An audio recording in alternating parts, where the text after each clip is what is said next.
الشيطان الرجيم بسم الله الرحمن الرحيم يا أيها الذين آمنوا كتب عليكم الصيام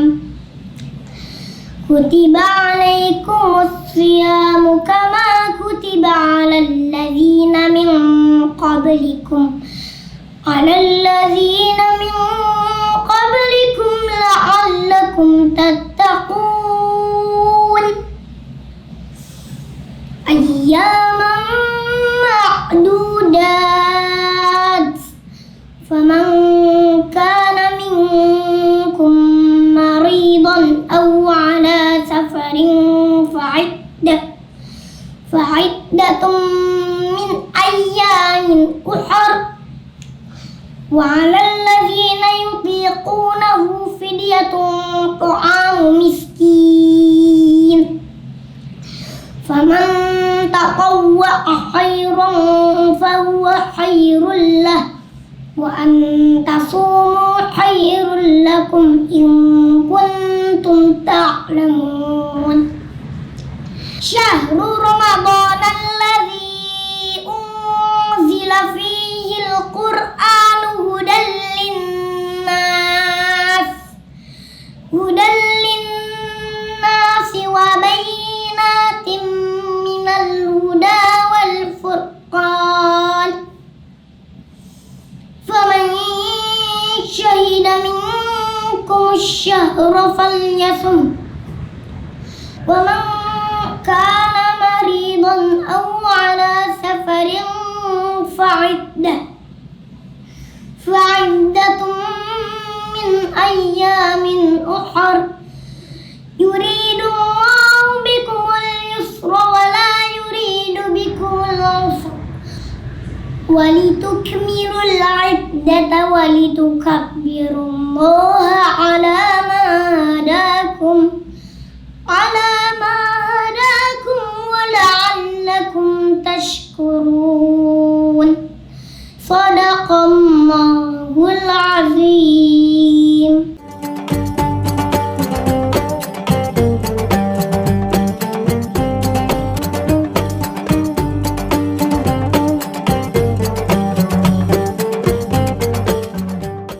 Bismillahirrahmanirrahim. Assalamualaikum warahmatullahi wabarakatuh. Alhamdulillah wassalatu wassalamu ala Rasulillah wa ala alihi wa sahbihi wa man walah wa ba'du. Pemirsa dimanapun Anda berada, berjumpa kembali dalam edisi Kultum Aku Suka pada bagian yang keempat ini. Sebelumnya kita bermohon pada Allah Subhanahu wa taala semoga siam yang telah kita tunaikan di hari pertama Jumat yang lalu hingga hari keempat ini berkenan diterima oleh Allah Subhanahu wa taala dengan penerimaan terbaik insyaallah. Pada edisi yang lalu kita telah mengupas tuntas tentang makna kata Ramadan yang dipilih oleh Allah Subhanahu wa taala untuk menjadi waktu ditunaikannya puasa dengan firman-Nya di awal ayat 185 surah Al-Baqarah itu. Syahrul Ramadan alladzi unzila fihil Quran. Waktu saat kita diminta menunaikan puasa itu yang diwajibkan hukumnya selama 1 bulan penuh adalah bulan Ramadan. Kita telah uraikan bahwa Ramadan mengandung arti sesuatu yang terik membakar. Ramadan memberikan makna bahwa berpeluang dosa-dosa kita diampuni, dibakar habis, dihanguskan dengan amalan-amalan yang kita kerjakan selama kita menunaikan puasa. Di edisi kali ini kita akan bertanya kepada Allah dan Rasulullah SAW dengan uraian-uraian nas yang sampai kepada kita baik dalam Al-Quran ataupun hadis-hadis Nabi SAW tentang amalan-amalan dimaksud yang saat kita kerjakan mampu menggugurkan dosa-dosa kita sekaligus mengangkat derajat kita di sisi Allah Subhanahu wa taala sesuai dengan makna Ramadan yang telah kita ulas di pertemuan yang lalu. Di antara sekian amalan itu ada yang menarik yang disampaikan oleh Nabi SAW yang kemudian dihimpun oleh Al-Imam Al-Bukhari dalam hadis sahihnya, hadis riwayat Al-Bukhari Ya, pada pembahasan kitab Shiyam nomor hadis ke-37 itu, ya, dalam rawi sahabat Abu Hurairah, Abdurrahman bin Sakhr yang punya kunyah disebut dengan Abu Hurairah. Kita temukan dalam hadis ini Nabi memberikan satu pesan yang sangat singkat dan padat, senafas dengan kalimat pesan Ramadan yang pernah kita bahas di pertemuan yang lalu. Nabi sampaikan, man qama Ramadhana. Baik, perhatikan baik-baik. Di pertemuan yang lalu kita pernah tuliskan man shoma Ramadhana. Dalam hal hadis ini Nabi menyampaikan man qama. Baik. Man qama Ramadhana. Masya Allah. Imanan wa ihtisaban. Imanan wa ihtisaban. Ghufira lahu ma taqaddama min dhanbi. Ini poinnya. Ghufira lahu ma taqaddama min dhanbi. Masya Allah. Allahu Akbar. Baik, di edisi yang lalu kita pernah pelajari, Nabi pernah menyampaikan man shoma Ramadhana. Siapa yang mampu menunaikan puasa Ramadan itu, ya, imanan wa ihtisaban, dia tunaikan dengan penuh kekuatan iman, diwujudkan dengan banyak mengerjakan amal saleh, wa ihtisaban, dia ukur-ukur amalan-amalan itu supaya ikhlas dia tunaikan karena Allah. Jika ia mampu kerjakan itu, bonusnya ghufira lahu ma taqaddama min dhanbi. Maka Allah akan berkenan menggugurkan, mengampuni, membakar, menghanguskan sesuai dengan makna Ramadan itu, ya, semua dosa-dosa yang pernah ia kerjakan dari mulai baligh sampai dia masuk ke waktu Ramadan itu.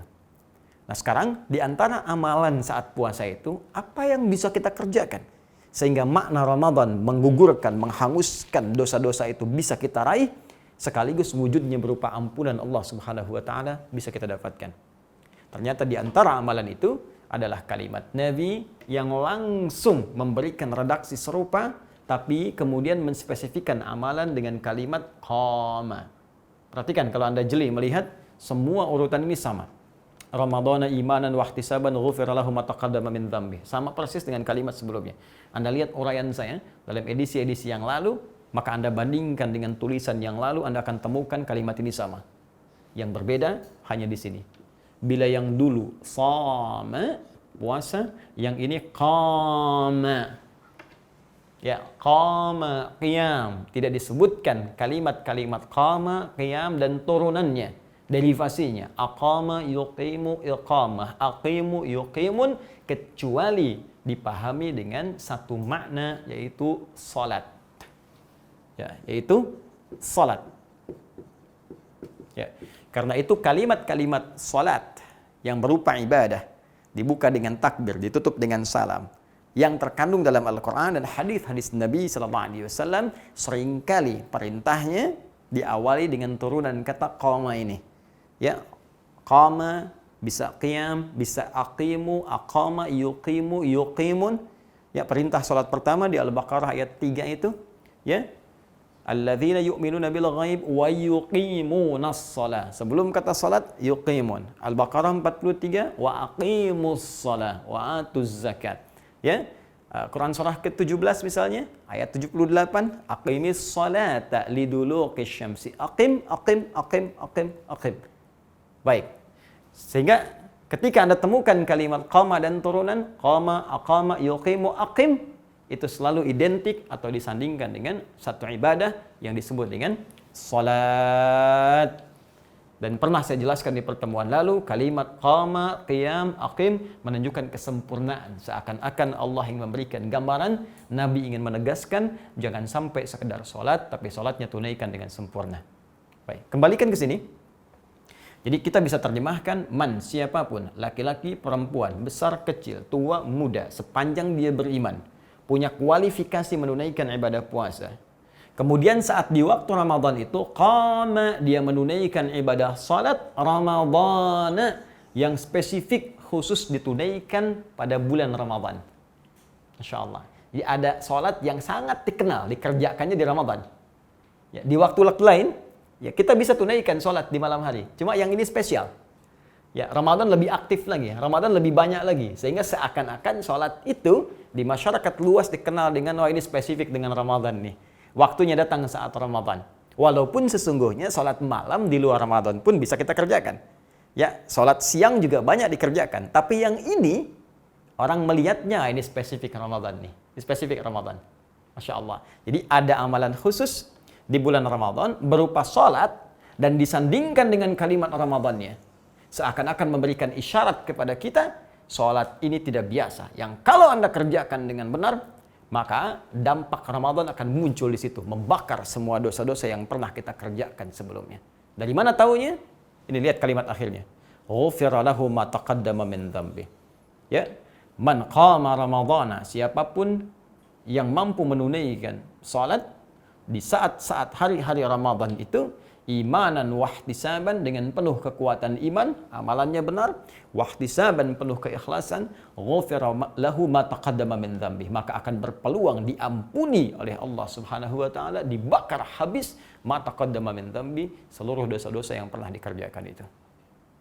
Nah, sekarang kita kembalikan apa yang dimaksud dengan salat ini? Ya. Dari kata ini ulama kemudian menurunkan penamaan yang mereka namakan dengan qiyam Ramadan. Qiyam Ramadan. Ya, menunjuk pada sifatnya. Karena Nabi mengatakan qama Ramadhana, menunaikan salat ya yang spesifik dikerjakan di waktu Ramadan. Maka ulama mengistilahkan salat ini disebut dengan qiyam Ramadan. Apa yang dimaksud qiyam Ramadan ini? Kapan waktunya? Bukankah salat subuh juga qiyam? Bukankah salat zuhur juga qiyam? Bukankah salat duha juga qiyam? Ya, sama-sama salat, sama-sama kita kerjakan. Nah, hanya ketika Nabi menambahkan kalimat Ramadan di sini, nampaknya menunjuk sesuatu yang spesifik yang jarang-jarang dikerjakan di luar Ramadan. Maka dilacak oleh para ulama, dibandingkan dengan kegiatan-kegiatan sebelumnya, maka mereka simpulkan, salat ini yang sering dikerjakan oleh Nabi, diikuti oleh semua orang Islam di zaman Nabi, sampai setelahnya, yang paling konsisten, banyak dikerjakan saat Ramadan, yaitu sholat di waktu malam Ramadan. Malam Ramadan. Ya. Ini yang paling menarik. Ada sholat yang menjadi ciri khas dikerjakan di bulan Ramadan, waktunya malam. Ya, kalau salat duha waktu siang, ya orang-orang ada yang duha, ada yang tidak. Syuruk, ada yang syuruk, ada yang tidak. Tahajud, ada yang tahajud, ada yang tidak. Gambaran umumnya, ya. Baik, tapi yang paling menarik kalau ini ketika tiba Ramadan, maka banyak orang mengerjakannya. Waktunya ternyata setelah diteliti malam. Diistilahkan dengan kalimat qiyam. Ini yang disebut dengan salat qiyam Ramadan. Salat yang dikerjakan di malam-malam Ramadan, dilakukan waktunya setelah menunaikan salat Isya dan sunnahnya. Baik, setelah menunaikan salat Isya dan sunnahnya. Ini kita temukan bagian pertama. Jadi, ada amalan berupa salat yang dikerjakan setiap malam Ramadan, yang kalau dilakukan dengan benar akan berpotensi menggugurkan seluruh dosa-dosa yang pernah kita kerjakan, dan dari situ akan mendapatkan keberkahan nama Ramadan dengan menghanguskan dan membakar semua dosa itu. Sekarang pertanyaannya, bagaimana cara menunaikan sholat ini? Berapa jumlah bilangannya? Seperti apa Nabi menunaikannya? Dan bagaimana cara kita mengikutinya? Itu yang coba kita akan teruskan dulu. Baik, karena kalimat yang menggunakan kata qiyam atau qama kemudian dikerjakan di malam hari, maka kita akan melihat petunjuk dari hadis-hadis Nabi sallallahu alaihi wasallam bagaimana Nabi memberikan petunjuk tentang teknis penunaian salat yang dimaksudkan. Mari kita kembali dulu kepada hadis Nabi sallallahu alaihi wasallam yang diriwayatkan oleh Imam Muslim dalam kitab sahihnya nomor hadis 749. Rawinya, kalau Anda tak sama mendapati nomornya, cari rawinya yang diriwayatkan sahabat Ibnu Umar radhiyallahu taala anhuma. Baik. beliau pernah mendapatkan penjelasan dari Nabi sallallahu alaihi wasallam. Perhatikan kalimatnya tentang salat malam. Salatul laili mathna mathna. Wa idza khasya ahadakumul fajra falyutir rak'atan wahidah. Baik, dari keterangan Nabi disampaikan salatul laili, salat malam itu, ya, ini hadis yang riwayat Muslim. Nomor hadis 749. Salatul laili mathna mathna. Jika Anda ingin tunaikan salat di malam hari, pertama kata Nabi, silahkan tunaikan mathna mathna. 2 rakaat, 2 rakaat. Ya. Wa idza khasyiya ahadakumul fajra, dan jika khawatir kemudian akan tiba waktu fajar itu 2 sampai mau tiba waktu fajar. Insyaallah. Fal yutir rak'atan wahidah, maka segera tutup dengan witir 1 rakaat. Insyaallah. Kebayang enggak tuh?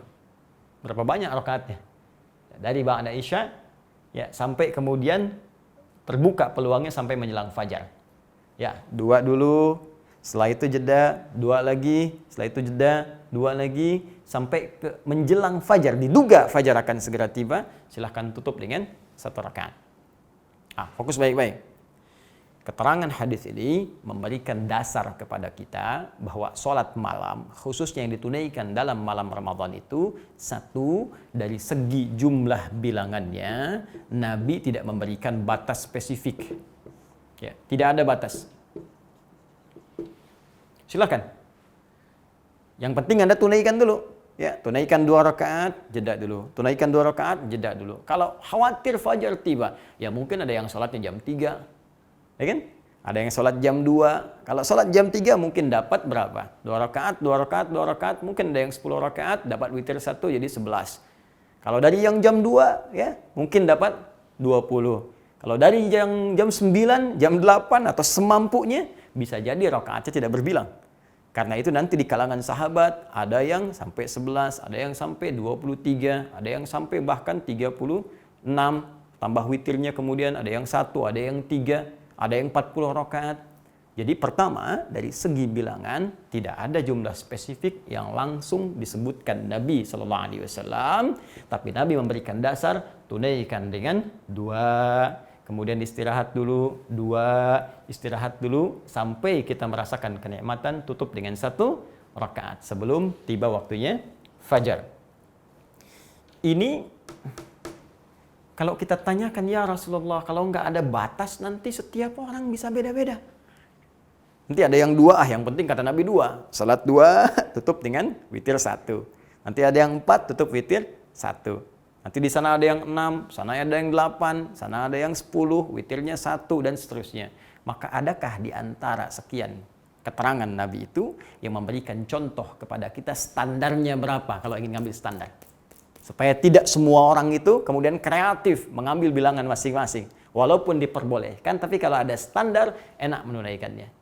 Ya, maka ditemukan dalam hadis riwayat Abu Daud dari segi bilangan. Ya, Abu Daud. Nomor hadis 1367. Ya, kalau tak sama kemudian cetakan kitabnya, lihat rawinya sahabat Ibnu Abbas radhiyallahu taala anhuma. Ketika beliau menginap di rumah Sayyidah Maimunah radhiyallahu taala anha dan ingin mengetahui kebiasaan Nabi dari sejak bangun tidur sampai sholat malamnya. Maka dikisahkan oleh beliau, ya karena Rasulullah sallallahu alaihi wasallam bermakna adalah kebiasaan Nabi sallallahu alaihi wasallam, idza staiqadha min naumihi, jika bangkit dari tidurnya, fajalasa, beliau duduk sebentar. Wa masaha biyadihi min athari naumih, kemudian menghapuskan bekas ngantuknya dengan tangan yang diduga bersih, ya. Setelah itu kemudian faqara khawatim surah Ali Imran, membaca 11 ayat terakhir surah Ali Imran. Membaca doa alhamdulillahilladzi ahyana ba'da ma, dan seterusnya, dikuatkan di Al-Bukhari nomor hadis 181, ya, riwayat Jundub bin Junadah dan Muadz bin Jabal radhiyallahu taala anhuma. Baik, setelah itu apa yang terjadi? Fadhahaba ila shidin mu'allaqah, pergi kemudian ke tempat tertutup untuk berwudu lalu menunaikan salat. Apa kata Ibnu Abbas? Salat Nabi itu ditunaikan dengan 2 rakaat dulu. Ya. Ringan, kenal dengan salat khafifatain. Kemudian tunaikan 2 rakaat, tunaikan 2 rakaat lagi, tunaikan 2 rakaat lagi, tunaikan 2 rakaat lagi, tunaikan 2 rakaat lagi, baru kemudian witir 1 rakaat. Ibnu Abbas sempat berada di belakang Nabi, kemudian ditarik untuk sejajar dengan Nabi. Ya, ini menunjukkan salah satu kebolehan kalau makmumnya 1 orang, imam jelas 1 orang, maka boleh makmum kemudian berada sejajar bersama imamnya di samping sebelah kanannya. Baik ya? Kembali ke sini. Maka disebutkan dalam hadisnya salat rakaataini 2 kemudian 1.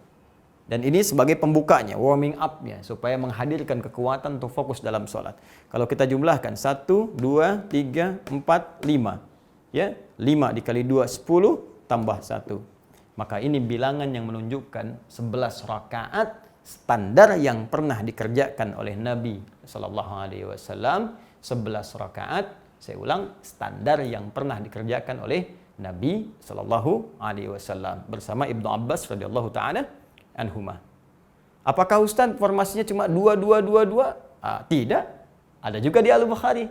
Nomor hadis 2008, ya, rawinya sahabat Aisyah radhiyallahu taala anha. Ya, beliau pernah menyampaikan salatnya Nabi sallallahu alaihi wasallam, saya tidak melihat beliau mengerjakan di Ramadan atau di luar Ramadan lebih daripada 11 rakaat, sama standar 11 rakaat. Baik. Bagaimana formulasinya? Yusalli arba'an, thumma yusalli arba'an, thumma yusalli thalathan. Beliau kerjakan 4 rakaat, kerjakan lagi 4 rakaat, kerjakan lagi 3 rakaat. 4, kemudian 3. Nah, jadi silahkan kalau Anda mau kerjakan yang 4, boleh. Ya, 4 lagi, kemudian 3. 11 jumlahnya. Ini standar. Anda ingin kerjakan yang 2, ujungnya 1, silahkan. Boleh. Ya, silahkan. Bebas, mau 2 ataupun mau yang 4. Tapi Ustadz, kan kata Sayyidah Aisyah, beliau nggak pernah lihat Nabi kecuali yang 4-4-3. Cara berpikirnya bukan demikian. Cara berpikirnya adalah, Sayyidah Aisyah kan melihat Nabi saat Nabi menginap di rumah Sayyidah Aisyah. Tapi kan kalau di rumah Sayyidah Maimunah yang 2, ya. Di rumah Sayyidah Zainab bagaimana? Ya, di rumah Sayyidah Saudah binti Zam'ah bagaimana? Nah, ini yang dimaksud Sayyidah Aisyah ketika Nabi ada di tempat beliau menunaikan 11 rakaat dengan formulasi 4-4-3. Di tempat lain pernah 2, ujungnya 1. Ini fleksibilitas saja, tidak harus diperdebatkan karena semua dicontohkan oleh Nabi SAW. Jadi yang 2, ujungnya 1 boleh, 4-4-3 pun boleh. Tapi yang harus Anda ketahui ini standar bilangan dari Nabi. Ya. Kalau ingin ditambahkan silahkan karena Nabi mengatakan nggak ada batasnya. Ya, karena itu nanti sebagian sahabat ada yang ngerjakan sampai 23. Salafus saleh, Umar bin Khattab 23. Jangan Anda katakan, ikut Umar, ikut Nabi. Awas, hati-hati. Awas, karena nggak mungkin ada bertentangan. Ya, nggak mungkin Umar mengerjakan sesuatu yang menyalahi perintah Nabi SAW. Jadi cara bacanya bukan membenturkan. Cara bacanya adalah menggabungkan dalil-dalil ini sehingga kita bisa menggali keutamaannya. Baik, jadi bisa kita tunaikan 11 rakaat. 4-4-3, bisa 2 ujungnya 1, ini yang standar bisa dikerjakan, bisa kita kerjakan lebih daripada ini, sesuai dengan dorongan hadis yang tadi disampaikan. Jelas sampai sini? Nah, sekarang pertanyaan besarnya, seperti apa penulaian ini? Apa yang dibaca oleh Nabi SAW? Bagaimana cara mengerjakannya? Dan yang paling spesifik, apakah ada perbedaan antara mengerjakan sholat malam ini, khususnya saat Ramadan, antara di masjid dengan di rumah? Apakah beda kalau kita kerjakan di rumah? Apakah sama dengan yang dikerjakan di masjid? Bagaimana cara Nabi mengerjakannya? Itu yang akan kita bahas dalam kajian Aku Suka pada edisi yang kelima esok hari insyaallah. Subhanakallahumma bihamdika, asyhadu an la ilaha illa anta, astaghfiruka wa atubu ilaik. Assalamualaikum warahmatullahi wabarakatuh.